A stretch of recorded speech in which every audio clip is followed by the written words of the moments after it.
رہنا اور اس کی کسی بات کو نہ چھپانا، تو انہوں نے اس کو پس پشت پھینک دیا اور اس کے بدلے تھوڑی سی قیمت حاصل کی۔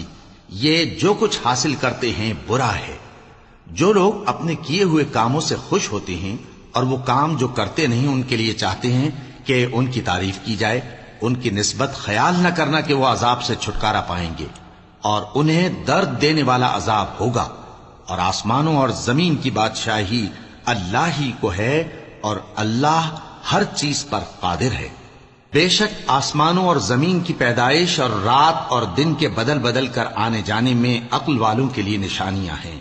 جو کھڑے اور بیٹھے اور لیٹے ہر حال میں اللہ کو یاد کرتے اور آسمان اور زمین کی پیدائش میں غور کرتے اور کہتے ہیں کہ اے پروردگار، تو نے اس کائنات کو بے فائدہ نہیں پیدا کیا، تو پاک ہے، تو قیامت کے دن ہمیں دوزخ کے عذاب سے بچائیو۔